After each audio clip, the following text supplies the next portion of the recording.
বিশ্বকাপ বাছাই পর্বের দ্বিতীয় রাউন্ডের প্রথম ম্যাচে বিধ্বস্ত হলো বাংলাদেশ অস্ট্রেলিয়ার কাছে।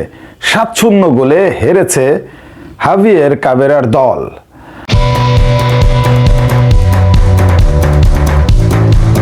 আসলে ব্যবধানটা যে হবে সেটা আগে থেকে বোঝা যাচ্ছিল, কিন্তু একটা সম্মানজনক পরাজয় আশা করছিল বাংলাদেশের ফুটবল প্রেমীরা, কিন্তু সেটাও শেষ পর্যন্ত আর হলো কই। ফিফার র্যাঙ্কিংয়ে অস্ট্রেলিয়ার অবস্থান ২৭, বাংলাদেশের অবস্থান ১৯২। বুঝতে পারছেন এখানে আসলে ফারাকটা কত।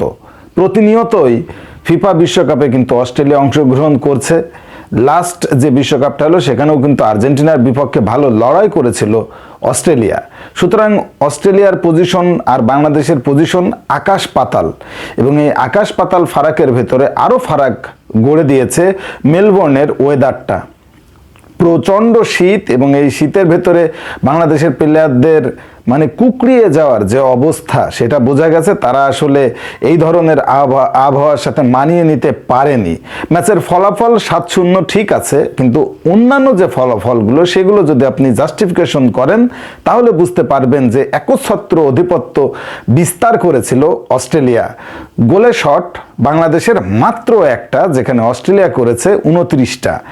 আরেকটু কাছাকাছি, অর্থাৎ শটস অন টার্গেট যদি হয় সেক্ষেত্রে অস্ট্রেলিয়া ১৪টা টার্গেট ছিল শটস অন টার্গেট, অর্থাৎ গোল মুখে একেবারে বারের ভেতরে ১৪টা শট ছিল, সেখানে তারা 7টা গোল পেয়েছে। পক্ষান্তরে বাংলাদেশ একটা গোলও শট করতে পারেনি। বল পজিশন যদি বলেন অস্ট্রেলিয়া ৭০%, বাংলাদেশ মাত্র ৩০%। শুধুমাত্র একটা জায়গায় দুজনে সমান সমান, সেটা হলো ফাউলের ক্ষেত্রে। 14টা ফাউল অস্ট্রেলিয়ার, সিমিলার 14টা ফাউল বাংলাদেশের। কর্নার কিকের ক্ষেত্রেও আধিপত্য দেখিয়েছে অস্ট্রেলিয়া, তারা 8টা কর্নার পেয়েছে, বাংলাদেশ পেয়েছে মাত্র একটা।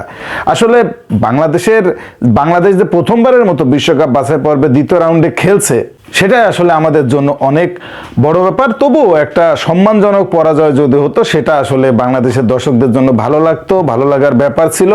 কিন্তু দুর্ভাগ্য যে আমরা কোনো ধরনের প্রতিরোধী গড়ে তুলতে পারেনি অস্ট্রেলিয়ার সাথে। আসলে বাংলাদেশের মানুষের ফুটবল প্রেমী যারা, তারা আসলে প্রত্যাশাটা অনেক বেশি করে ফেলেছিল। সেই জায়গায় আসলে প্রত্যাশা মতো ম্যাচ খেলতে পারেনি বাংলাদেশের ফুটবলাররা। এখন দেখা যাক পরবর্তী ম্যাচ তারা কি করে। দর্শক, স্পোর্টসের সর্বশেষ আপডেট জানতে আমার চ্যানেলটি এক্ষুনি সাবস্ক্রাইব করে বেল আইকন বাজিয়ে দিন। ধন্যবাদ।